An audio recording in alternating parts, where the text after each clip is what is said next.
और इसी पर और अधिक चर्चा के लिए मेरे साथ खास मेहमान जुड़ चुके हैं। उनका परिचय आपसे करा दूं। Major general retired Arvind Bhatia ji हैं, डिफेंस एक्सपर्ट के तौर पर हमारे साथ जुड़े हैं। और पूर्णिमा नाथ हैं, राजनीतिक विश्लेषक। निसार अहमद शेरजई हैं, नेता है डीपीपी के, हमारे साथ जुड़ चुके हैं। आप सभी का बहुत स्वागत है। पूर्णिमा जी, आप ही के साथ शुरुआत कर रही हूँ। जो बयान तुलसी गेवार्ड की तरफ से आया है, क्या ये माना जाए कि ये ट्रंप की बदलती विदेश नीति है? इस बयान के मायने क्या हैं? Thank you so much for having me. Namaste, Jai Hind. This is quite a shocking, actually. In fact, Russia China के साथ पाकिस्तान को भी ऐड कर दिया, क्योंकि eight the end of the day Pakistan भी तो एक तरह का एक थॉर्न बना हुआ है इंडिया के पीछे। लिटरली 80 साल तक ये चलता आया हुआ है। जो eight the end of the day America decision लेता है कौन टेररिस्ट है कौन टेररिस्ट नहीं है, किसके ऊपर हमला करना है, किसके ऊपर हमला नहीं करना है, किसको लेबल करना है, किसको लेबल नहीं करना है, किसको हटाना है, किसको किडनैप करना है, किसको बिठाना है, ये जो डिसीजन अमेरिका लेते आया हुआ है। आज president Trump is not the first president ऐसे डिसीजन लिया है। He is just blunt, he is just overt about it. बाकी जो प्रेसिडेंट थे, बाकी जो रजीम थे, वो कोवर्टली वो डिसीजन लेते थे। उनके डिलीवरी टैक्टिक्स डिफरेंट हुआ करता था। That is the only difference. Eight the end of the day Democrats हो या रिपब्लिकन्स हो, उनके एजेंडा डोमिनेंसी है, उनके एजेंडा रिसोर्स एक्सट्रैक्शन है, उनके agenda literally controlling the entire world through US dollars. And so at the end of the day goals same है, लेकिन delivery and tactics are different. तो अभी जो पाकिस्तान का नाम लिया है, it seems little different and it seems shocking to me as well, because आज तक उन्होंने ऐसे नहीं बताया था। कि मैं पहले से ही बता रही, तो अगर आपने ईरान को टेररिस्ट स्टेट घोषणा किया था, पाकिस्तान को घोषणा करने में आपको इतना देर क्यों लगी? तो perhaps it is from a new intelligence information that Tulsi Gabbard has gathered. I have no idea, but this is going to change a little bit of जो political equation at this point of time. तो हमारे हिसाब से अगर Iran हो पाकिस्तान हो, मेरा जो क्वेश्चन है वो बहुत फंडामेंटल है। मेरा जो क्वेश्चन है वो है, यूनाइटेड स्टेट्स होता कौन है डिसाइड करने वाले? यूनाइटेड स्टेट्स होता कौन है लेबल करने वाले? यूनाइटेड स्टेट्स होता कौन है जज है, ज्यूरी होने का और एग्जीक्यूशन होने का? आपके पास अगर यूनाइटेड नेशन जैसा ऑर्गेनाइजेशन है, हालांकि वो एक्चुअली US लेड है, उनका क्या रोल है? आज तक उन्होंने कितने हिंदूज को बचा लिया बांग्लादेश में, पाकिस्तान में? तो मेरा जो क्वेश्चन है from an international law stand point, sovereignty के स्टैंड पॉइंट, आप किसी भी सॉवरेंटी को उल्लंघन नहीं कर सकते हो, जाके किसी को ऊपर बॉम्ब नहीं गिरा सकते हो, किसी के लोग नहीं मार सकते हो। पाकिस्तान ने लिटरली अफगानिस्तान में जाके अटैक कर दिया, उसके ऊपर लेकिन अब अमेरिका को भी ये डर है ना भाई पाकिस्तान से, तो अब वो भी डरने लगे हैं। हमारे साथ पाकिस्तानी जर्नलिस्ट फकर यूसुफजई भी जुड़ चुके हैं। फकर यूसुफजई, पाकिस्तान में तुलसी गेवार्ड के बयान को किस तरह से देखा जा रहा है? लोग क्या कह रहे हैं भाई? पहले तो जाकर लंच पॉलिटिक्स हो रही थी, डिनर पॉलिटिक्स हो रही थी, इतनी ज्यादा फ्रेंडशिप बढ़ रही थी। मुझे एक गाना याद रहा, आखिर अचानक ऐसा क्या हो गया कि दोस्त दोस्त ना रहा? देखिए, अमेरिका की ये पॉलिसी रही है। मेरे ख्याल ये मेरे लिए तो बड़े कोई शॉकिंग चीज नहीं थी। उसकी मैं आपको वजह बताता हूँ कि आप भी अमेरिकन पॉलिसीज को जानती है। अभी हमारी ये पार्टिसिपेंट मैडम ने एक बात की, मैं अभी क्योंकि ज्वाइन किया तो मैंने सुन लिया कि अमेरिका को अपने अलावा मेरे ख्याल में उनको कोई भी अच्छा नहीं लगता है। मैं कहता ठीक है, पाकिस्तान मुख्तलिफ पॉलिसीज पाकिस्तान की ऐसी रही है इन द पास्ट कि जो पाकिस्तान के लिए बड़ी गलत साबित हुई हैं, लेकिन उनका साथ दिया गया। पाकिस्तान ने उनके कुछ बेनिफिट्स उठाए होंगे यकीनी तौर पे। ऐसा नहीं, हमने 2001 में जनरल मुशर्रफ रजीम में देखा हुआ था कि वो जब अभी 2-1 साल पहले डोनाल्ड ट्रंप बयान दे रहे थे कि $33 बिलियन मेरे किधर गए, ये ट्रंप का ही कहना था। वही ट्रंप जो पाकिस्तान से कोई बात नहीं कर रहा था, एकदम जब उनको लगा तो उन्होंने पाकिस्तान से भी बात की। और न सिर्फ पाकिस्तान से बात की, बल्कि सीरियन जो इस वक्त एक लीडर है, सीरियन प्रेसिडेंट है, वो दाइश के मतलब लीडर रहे और 5 साल वो अमेरिकन CIA की कैद में रहे। वो डोनाल्ड ट्रंप के बड़े मतलब चहीते बन गए एकदम से। तो ये चीजें तो मेरे ख्याल अमेरिकन पॉलिसी का हिस्सा होते हैं। जब जब उनको लगता है कि कौन सी चीज हमें जरूरत है, उस हिसाब से वो अफगानिस्तान के साथ भी मामला बेहतर कर लेते हैं। हो सकते हैं वो नॉर्थ कोरिया के साथ भी बेहतर कर लें। मे भी इन फ्यूचर वो ईरान के साथ भी बेहतर कर सकते हैं, लेकिन जब उनको जरूरत होगी जिस चीज की उस हिसाब से। पाकिस्तान के साथ भी उनकी वही पॉलिसी है। मैं तो पहले से भी कहता हूं, बेशक वो लंच करवाएं, किसी को डिनर करवाएं, वो उनकी तारीफें करें, ये उनको सलूट मारें, उससे कोई फर्क नहीं पड़ेगा। उनकी वही अपनी पॉलिसी होगी जो उनको लगेगा कि हमें कहां से फायदा होगा, हमारे इंटरेस्ट क्या है। अमेरिका अपने इंटरेस्ट को देखता है, ये हमारी खामख्याली होती है सबसे बड़ी। और सबसे बड़ी गलती हम लोगों की यही होती है कि हम इस खुशफहमी में रह जाते हैं कि चलें जी, अब अमेरिका ने हमें हमारी वाहवाह करना शुरू कर दी। भाई वो वाहवाह क्यों शुरू की है, ये रीजन तो मुझे पता होना चाहिए ना, कि क्या उसने मुझे ये कह रहा है कि आप जाके अफगानिस्तान पे चढ़ दौड़ो, आप ईरान के खिलाफ मेरा साथ दो, या क्या करो। कुछ तो रीजन होगा ना। मतलब फ्री लंच का कोई कॉन्सेप्ट नहीं है, कहीं पर भी नहीं है, लेकिन अमेरिका में बिल्कुल भी नहीं है।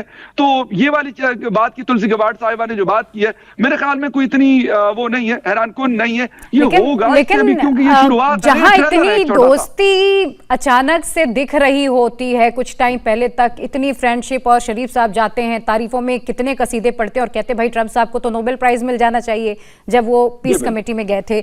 और उसके बाद अचानक से देखिए ये बहुत बड़ा झटका है, टॉप न्यूक्लियर थ्रेट की लिस्ट में डाल देना। आपको ये बड़ी बात नहीं नजर आती है?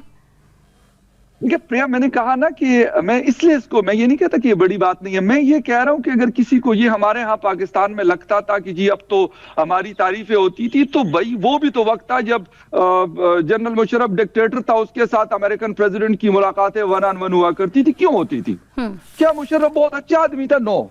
मैं कहता हूं कि यहां पर अगर मैं बात करूं, शहबाज शरीफ प्राइम मिनिस्टर है पाकिस्तान के, 2 साल उनकी हुकूमत को हो गए। उनकी डिलीवरेंस क्या है पाकिस्तानी लोगों के लिए? मैं आपको सच बता दूं, मैं एज ए पाकिस्तानी आपको बता रहा हूं, नॉट एज ए जर्नलिस्ट, लेकिन वो जो कर रहे हैं आम आदमी के साथ, जो जुल्म कर रहे हैं, मैं कहता हूं कि उसकी जिंदगियां अजीरन की हुई हैं, उसकी क्या औकात है? वो तो यहां पे कोई उनको प्राइम मिनिस्टर के तौर पे वो नहीं कहता, बल्कि वो पीटीआई वाली बात है कि वो फॉर्म 47 के प्राइम मिनिस्टर उनको कहा जाता है। बात यह कि डोनाल्ड ट्रंप को ऐसा क्या एकदम से लगा? मैं तो ये क्वेश्चन करता हूं ना, मुझे तो ये आइडिया है कि भाई ये ऐसे नहीं है कि अगर उसने कल हम उसको बुरे लग रहे थे, पाकिस्तान बुरा लग रहा था, वो कह रहे थे $33 बिलियन मेरे कहा के बैठे हुए, और आज वो वावा करना शुरू कर दे, तो इसके पीछे कोई तो रीजन होगा ना, कोई उसको काम होगा ना पाकिस्तान से जो ले रहे हैं। अब हो सकता है कि वो काम उनको लगता हो, जिस तरीके से वो नेटो ममालिक से नाराज हो गए कि यार वो उन्होंने हमारे ईरान में साथ नहीं दिया, तो मैं भी कि वो जो चाहते होंगे पाकिस्तान ने उस तरीके से ना किया हो, तो उन्होंने कहा कि तुलसी गबार्ड आ गई और उसने कहा कि आप तो एक न्यूक्लियर थ्रेट के तौर पे, ईरान के पास तो न्यूक्लियर बॉम्ब नहीं है, लेकिन पाकिस्तान तो डिक्लेयर्ड मुल्क है जिसके पास न्यूक्लियर बॉम्ब भी है, उसके साथ जो मिसाइल टेक्नोलॉजी वो भी काफी लेटेस्ट मौजूद है उनके पास। ठीक है निसार साहब, ऐसा लग रहा है क्या कि अब अगला नंबर पाकिस्तान का भी लगा सकते हैं ट्रंप साहब? नमस्कार और सलाम मेहमानों के लिए। मैं अलग नजरिए से देखता हूँ। देखिए, पाकिस्तान और अमेरिका का बहुत पुराना दोस्ती और बहुत विश्वास है एक दूसरे पर, और दोनों मुल्क, दोनों सिक्योरिटी एजेंसी आपस में एक दोनों का कुछ लेना देना है। पर्दे के नीचे बहुत सारी बातें, और ये जो पॉलिसी बदल दिया अमेरिका पाकिस्तान के खिलाफ, या मैं 2 दिन पहले सुना कि ट्रंप बोला तालिबान और पाकिस्तान को बोला कि दोनों सीज फायर करे वरना हम मुदाखलत करते हैं, और साथ साथ कई महीनों से बगराम का चर्चा चल रहा है, और आसिम मुनीर भी बगराम लेने में ट्रंप को वादा किया है कि हम करते हैं ये काम। और इसके साथ साथ अभी इस्लामाबाद के अंदर जो पुराना जहादी है उसके साथ काम करना शुरू किया है वापस 50 साल बाद, फिर वही जहाद का प्रोजेक्ट ऐसा शुरू किया है। वही जहादी लोग को अभी ईद के बाद एक बड़ा मीटिंग कर रहे हैं, जहादी लोग को इनवाइट किया है, पाकिस्तान के अंदर एक बड़ा मीटिंग है। ये सब के पीछे बगराम है। और जब ट्रंप तालिबान और पाकिस्तान को बोला कि सीज फायर करें वरना हम आएंगे, हम मुदाखलत करेंगे, वही बात है कि असल चर्चा बगराम है।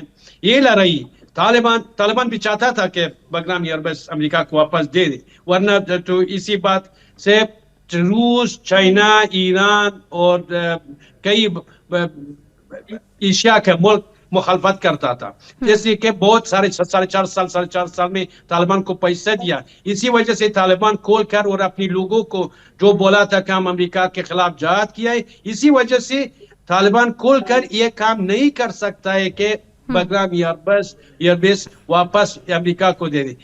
इसी बात के लेकर ये दोनों एक एक जंग, एक दिखावा किया है जंग को, इस जंग की वजह से फिर अमेरिका मदाखलत करता है, या तालिबान पाकिस्तान के डर से कि पाकिस्तान के पास हथियार है, पावर है, ताकत है, अमेरिका से हेल्प लेगा और एक एग्रीमेंट के बिना अमेरिका वापस आता है, एक रास्ता जोड़ेगा, अमेरिका वापस आने में बगराम है। और ये दिखावा है, ये पॉलिसी चेंज करना अमेरिका और पाकिस्तान के साथ, ये मैं सोचता हूँ कि दिखावा है, सच्चाई नहीं। पाकिस्तान अच्छा गुलाम है।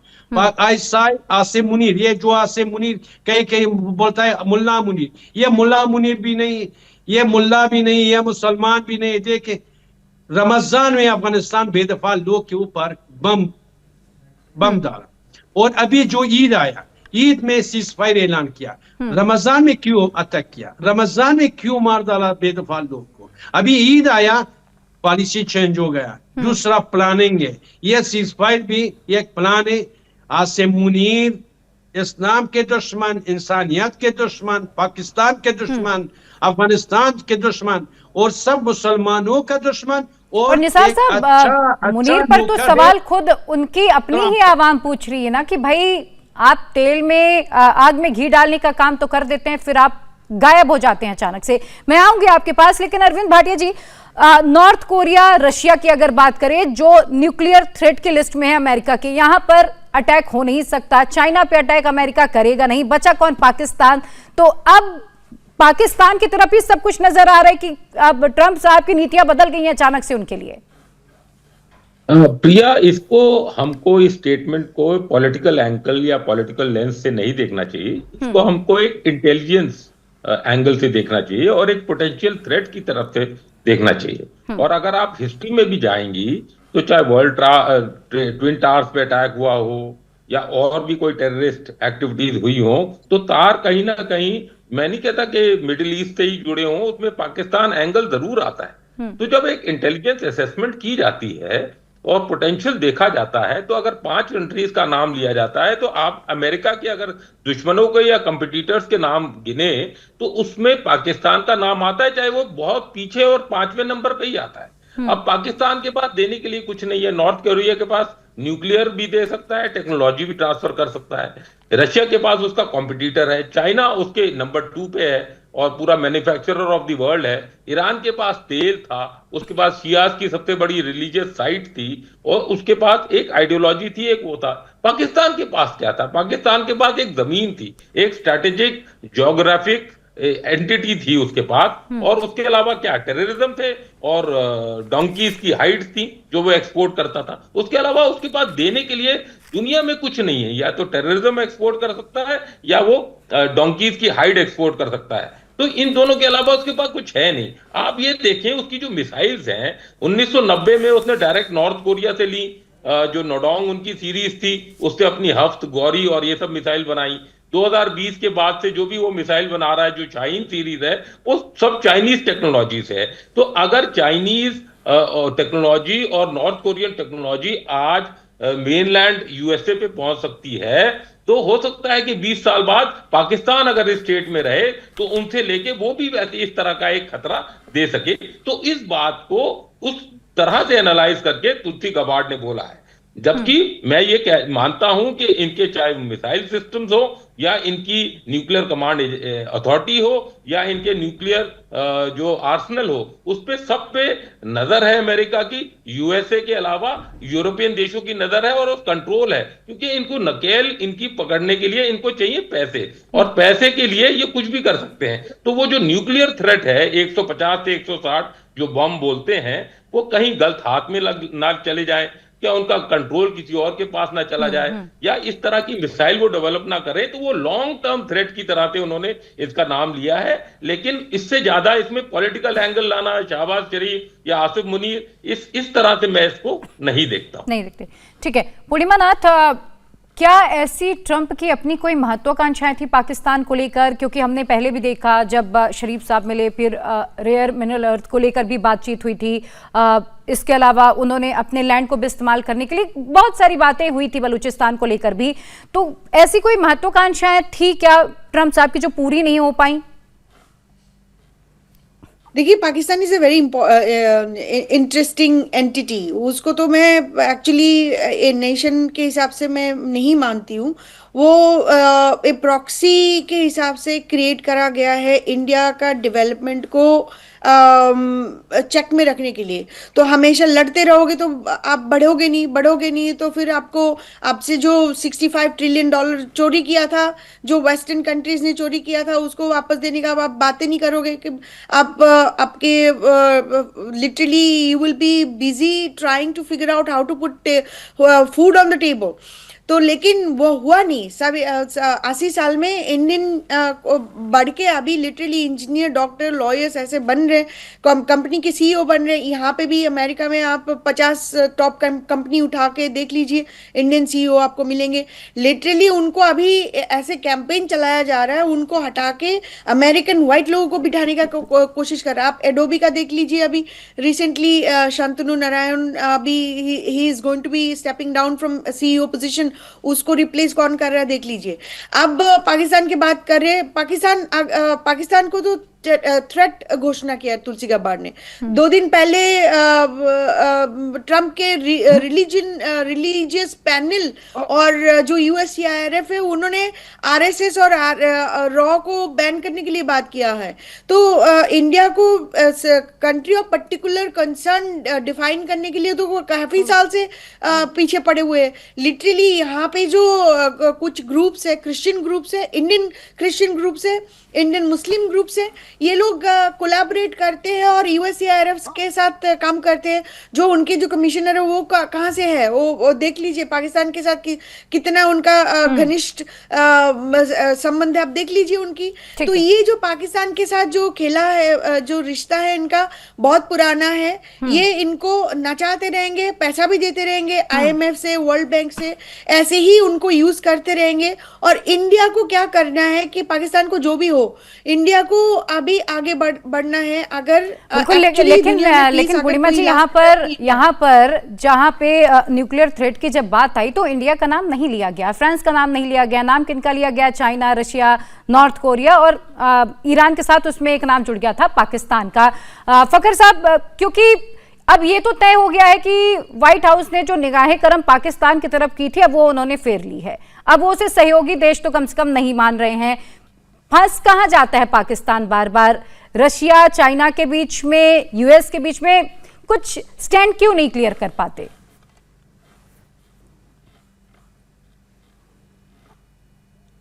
नेटवर्क कनेक्शन दुरुस्त करेंगे, मैं आऊंगी, लेकिन उससे पहले निसार साहब, यही जवाब मैं आपसे भी लूंगी कि पाकिस्तान बार बार फंस जाता है क्योंकि एक स्टैंड उन्हें क्लियर करना होता है। वो एक कंट्री की तरफ रुख करते हैं जहां से उन्हें लगता है चलो हमारा कुछ फायदा हो रहा है, वो जाते हैं, उनसे दोस्ती बढ़ाते हैं, लेकिन फिर अचानक कुछ ऐसा हो जाता है, कुछ ऐसा बिगड़ जाता है कि रिश्ते खराब हो जाते हैं। देखिए, मैं पहले बोला कि मैं विश्वास नहीं करता इस बातों में। अमेरिका और पाकिस्तान पॉलिटिक्स कर रहे हैं, लोगों को बेवकूफ बनाते हैं। पाकिस्तान अमेरिका का काम आता है। ईरान के मसले में अगर खोल कर काम नहीं आता है, पर्दे के नीचे छुप के पाकिस्तान को इस्तेमाल कर रहे हैं। खोल के पाकिस्तान को इस्तेमाल अगर नहीं करते, पर्दे के नीचे अभी पाकिस्तान के पास बहुत सारे टूरिस्ट ग्रुप है कि ईरान की लड़ाई में अमेरिका का काम आता है, इजराइल को काम आता है, सऊदी अरब इन लोगों को इस्तेमाल कर रहे हैं। कई दिनों से जो मेरा इंटरव्यू चल रहा है इंडिया में या अफगानिस्तान के अंदर टीवी चैनल में, पाकिस्तान के अंदर सोशल मीडिया में कास्ट हो रहा है, लोग बहुत देखता है। और कई officer army, Pakistan army officer मुझे मैसेंजर में मैसेज भेजा है। आप यकीन माने कि मुझे लिखा है कि शेहजाद साहब आप टीवी में हो और पाकिस्तान के बारे में अच्छा बात भी करता है, जो सच्चाई पाकिस्तान के बारे में आप बोलते हैं। एक बात और बोले कि 10 महीने हो गया हमको तनख्वाह नहीं मिला। ये पाकिस्तान फौज जो अपनी फौज को तनख्वाह नहीं दे सकता है, ये मजबूर है कि सऊदी से इन लोगों को पैसा लेकर इसको तनख्वाह दे दे या अमेरिका से। अमेरिका अब पाकिस्तान के साथ छुप के पॉलिटिक्स कर रहा है, बोलता है ये बात हो, एक दिखावा है दुनिया के साथ, ईरान के साथ या मुसलमानों के साथ। पाकिस्तान भी ये दिखावा करता है कि अगर मैं खोल कर अमेरिका के साथ दिया या इसराइल का साथ दिया तो इस्लामिक कंट्री मुझे क्या कहता है, तो सो प्रॉब्लम आ जाता है। ये लोग बहुत शैतानी फितरत है पाकिस्तानियों का या पाकिस्तान फौज का। तो इसी वजह से ये लोग पॉलिटिक्स कर रहे हैं पर्दे के पीछे। पाकिस्तान, अमेरिका और इसराइल का काम आता है ईरान के खिलाफ। ये लोग ये पाकिस्तान को इस्तेमाल कर रहे हैं, सिवाय ये कि पाकिस्तान, अमेरिका और इसराइल का साथ ये बदले में पैसा लिया है, बहुत सारे पैसा लेना। अभी जो इतना सलूट मारा, इतना गया और मोहम्मद बिन सलमान के पास गया, एक एग्रीमेंट है सऊदी के साथ, बहुत सारे पैसा लिया है। वो लोग इन लोगों से तो बदले में कुछ मांगता है। और ये लोग अगर इस्लामी कंट्री के वजह से खोल कर काम नहीं कर रहे, पर्दे के नीचे पॉलिटिक्स कर रहे हैं, पर्दे के नीचे 100% मुझे यकीन है कि ये लोग अमेरिका और इजराइल का साथ देगा, सऊदी का साथ देगा, मगर छुप के। और वही टूरिस्ट ग्रुप जो पाकिस्तान के पास है वही इन लोगों ईरान के खिलाफ इस्तेमाल कर रहा है। भाटिया साहब, मैं जरा इसको राजनीतिक नजरिए से नहीं समझ के डिफेंस एक्सपर्ट के तौर पर आप बताइएगा, जिस तरीके से ट्रंप की नीतियां लगातार बदल रही हैं और वो सिर्फ पाकिस्तान के लिए नहीं, वो सभी के लिए बदल रही हैं, लेकिन अचानक से जो सबसे फेवरेट फील्ड मार्शल हुआ करता था वो उन्हें फील्ड मार्शल नजर आने लगे, वो उनसे उन्हें थ्रेट महसूस होने लगे। इसके पीछे के मायने क्या हैं? प्रिया, हमको ये समझना होगा कि ये जो लीडर्स जो स्टेटमेंट्स देते हैं वो बहुत डिफरेंट ऑडियंसेस के लिए डिफरेंट स्टेटमेंट होती हैं।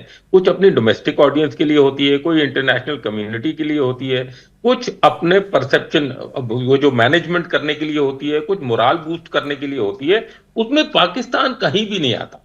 पाकिस्तान का यूएसए ने भी देखा और यूएसए ने पाकिस्तान का इस्तेमाल किया और पाकिस्तान ने यूएसए का इस्तेमाल किया है। आपने देखा होगा, चाहे वो अफगानिस्तान हो, चाहे वो ईरान हो, चाहे वो इंडिया की पॉलिसी हो, चाहे चीन के साथ हो, उसने पाकिस्तान ने उसी का साथ दिया है जिसने उसको डॉलर दिखाया है, जिसने उसको एक लॉलीपॉप दी है। तो इसलिए उनका ना कोई मैं बोलता हूं कि कोई ना ईमान है, ना उनकी कोई ऐसी कूटनीति है या ऐसा कोई मैं बोलूंगा कि एक लॉन्ग टर्म कोई ऐसी पॉलिसी है जिससे वो किसी के साथ हो। वो थाली के बैंगन की तरह है और यूज एंड थ्रो उन्होंने अपनी पब्लिक को भी किया है और वो सबके साथ ऐसा ही करना चाहते हैं। लेकिन ये जो अभी बात हुई है, अगर आप अफगानिस्तान से पूछें, आप अगर कॉमन अफगानी से पूछें, तो वो ही बोलेगा कि मेरा सबसे बड़ा दुश्मन कौन है? पाकिस्तान है। क्योंकि पाकिस्तान ने उसको हमेशा अपना स्ट्रैटेजिक डेप्थ करके, अपना स्पेस बना के, अपना वसाल या अपना नौकर समझा है। उसने कभी उनको वो अहमियत ही नहीं दी, कभी वो इक्वालिटी नहीं दी जो एक इंडिपेंडेंट देश को होनी देनी चाहिए। तो इसलिए डेथ टू अमेरिका अफगानिस्तान नहीं बोलता, वो पाकिस्तानी को बोलता। मेरे साथ जब मैं नेशनल डिफेंस कॉलेज में था, मेरे साथ एक अफगानी कर्नल साहब थे। उनका बस एक ही काम होता था कि आप पाकिस्तान को कब तोड़ रहे हो।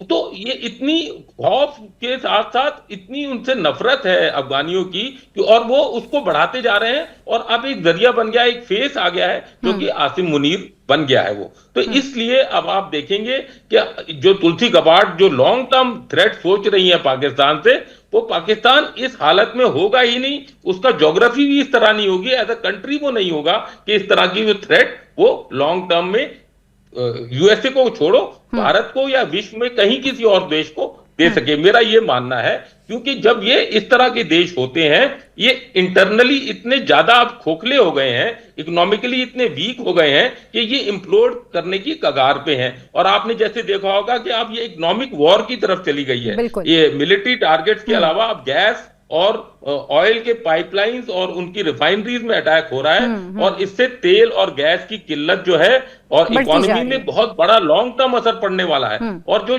इस तरह के स्टेट्स हैं जो कि वैसे ही सांस ले रहे थे, अंतिम सांसें ले रहे थे, इन पे बहुत ज्यादा खतरा आने वाला है। अभी इनके पास आटा, दाल, तेल, पानी और गैस, ये सब की कमी इतनी ज्यादा होने वाली है कि अंदर से एक रिवोल्ट आने वाला है। निसार साहब भी वही बात कह रहे थे, मैं निसार साहब से पूछ लेती हूँ। अभी अरविंद भाटिया जी भी कह रहे थे कि भाई पाकिस्तान तो उतना सशक्त इस वक्त है ही नहीं, और जो सिचुएशन चल रही है मिडिल ईस्ट में उसकी वजह से जो किल्लतें हैं वो पाकिस्तान में हम देख भी रहे, लंबी लंबी लाइनें हैं, वेतन मिल नहीं रहा है, गाड़ियों की खरीद पर रोक लगा दी गई है, तो तमाम तरह के जो रोक है वो लागू हो गई हैं। अब ऐसे में क्या पाकिस्तान तालिबान से तो निपट नहीं पा रहा है? अगर अमेरिका ने भी अटैक कर दिया फिर क्या करेगा पाकिस्तान? उसके पास तो इतनी शक्ति ही नहीं है। देखिए, पाकिस्तान फौज और आईएसआई जो प्रोजेक्ट लेता है वो अपने लोगों के बारे में नहीं सोचता है। उन लोगों का सोच है कि किस तरह जो प्रोजेक्ट लिया है सेक्रेट एजेंसियों से या अमेरिका से, उसके पीछे अपने लोगों के परवाह कभी नहीं किया है। अभी जितना प्रॉब्लम पाकिस्तान के अंदर है, आसिम मुनीर का क्या, आसिम मुनीर और शहबाज शरीफ मिलकर ज्यादा पैसा लिया है। आप सोचे कि शहबाज शरीफ जो जब अच्छी तरह जानता है कि ये आसिम मुनीर अच्छा मुसलमान भी नहीं। शहबाज शरीफ आसिम मुनीर के बारे में बोलता है शहीद हाफिज आसिम मुनीर, इतना अच्छा पॉलिसी करने का क्या जरूरत है? एक वजीर आजम, एक फौजी लीडर के लिए इतना अच्छा पॉलिसी करना क्या है? कि इसी वजह से आसिम मुनीर की वजह से शहबाज शरीफ को बहुत सारे पैसा मिल गया। पाकिस्तान के बड़े लीडर लोगों के पास पैसा आया, अपनी आवाम के लिए फिक्र नहीं है। और मैं समझता हूँ कोई अटैक नहीं होता है पाकिस्तान के खिलाफ।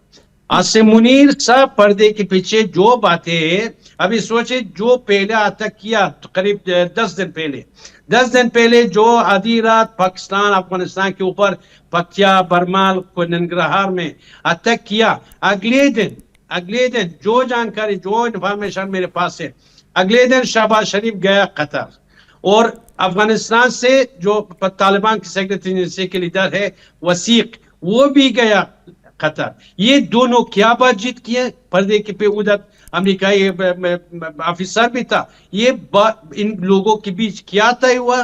जाहिर है कि सीक्रेट बातें प्लानिंग कर रहे। अब ये सब अमेरिका के लिए काम करता है। ये दिखावा है कि अमेरिका पाकिस्तान के ऊपर अटैक, या ये दिखावा है, ये एक पॉलिटिक्स कर रहे ये लोग के मैं अफगानिस्तान ट्रम्प बोला कि अमेरिका और पाकिस्तान और तालिबान के बीच में मुदाखलत करता। सब लफड़ा बगराम है, सब लफड़ा बगराम है।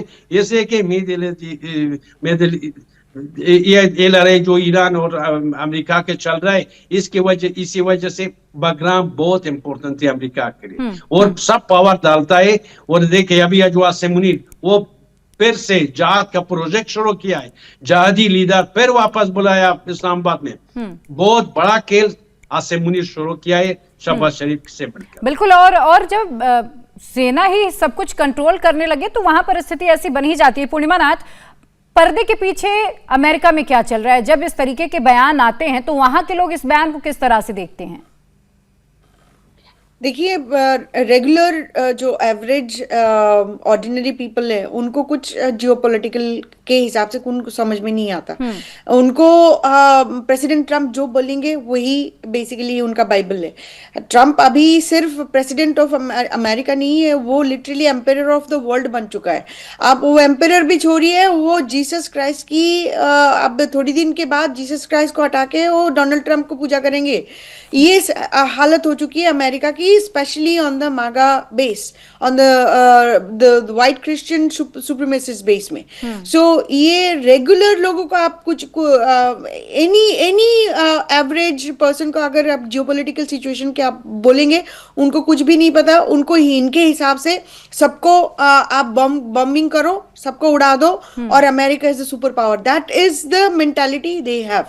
अब जिनको जियोपॉलिटिकल सिचुएशन के बारे में पता है, अब उनको अगर क्वेश्चन पूछेंगे, उनको ये नहीं समझ में आते कि पाकिस्तान का इस्तेमाल वो लोग क्यों कर रहे हैं।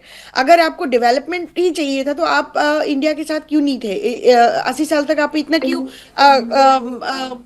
टाइम वेस्ट कर रहे थे सबकी, और लिटरली लोगों की अब्यूज कर रहे थे। और इंडिया के लिटरली आज कल की तो बात है, एक अमेरिका में 6 यूक्रेनियन पकड़ा गया, NIA ने पकड़ा है। तो ये जो नॉर्थ ईस्ट का फोकस हो या साउथ इंडिया का ड्राविडियन सिचुएशन हो या नॉर्थ वेस्ट का कन्वर्शन का सिचुएशन हो, उनको ये कुछ समझ में नहीं आता। सो आपकी जो क्वेश्चन है, इनको जियोपॉलिटिकली दे डोंट बिल्कुल, केयर तो- अनलेस इट इज जी। Dominance of United States. अब पाकिस्तान को यूज करके इंडिया के ऊपर दबाव बनाना है, पाकिस्तान को यूज करके अफगानिस्तान का बागराम लेना है, पाकिस्तान को यूज करके ईरान के ऊपर अटैक कराना है, पाकिस्तान और वहां पे फंस जाता है पाकिस्तान सऊदी के साथ डिफेंस पैक करके रखे हुए, लेकिन ईरान के अगेंस्ट सऊदी अभी अटैक नहीं कर रहे। तो ये जो डबल गेम खेला जा रहा है जियोपॉलिटिकल सिचुएशन में, उनको ये समझ में नहीं आ रहा। At the end of the day Americans, average Americans are the one who is going to pay the price. जो प्रेसिडेंट ट्रंप नहीं, उनका ठीक। कुछ होने नहीं वाला है, ना उनके फैमिलीज में कोई आंच आने वाली है। वो उन्होंने एक साल में टर्म 2 में लिटरली $3.4 बिलियन बनाई हुई है। उनके फैमिलिज, तो ट्रम्प साहब हर चीज को बिजनेस की तरह देख रहे हैं, वो हर चीज को एक बिजनेस डील के तौर पर देख रहे हैं, आप यही कहना चाह रही हैं।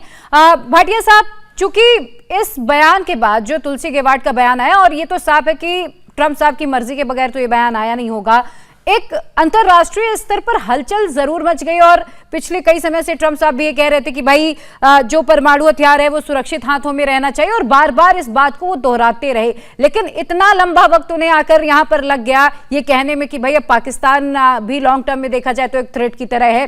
राजनीतिक हलचल तो बढ़ाई ना उन्होंने।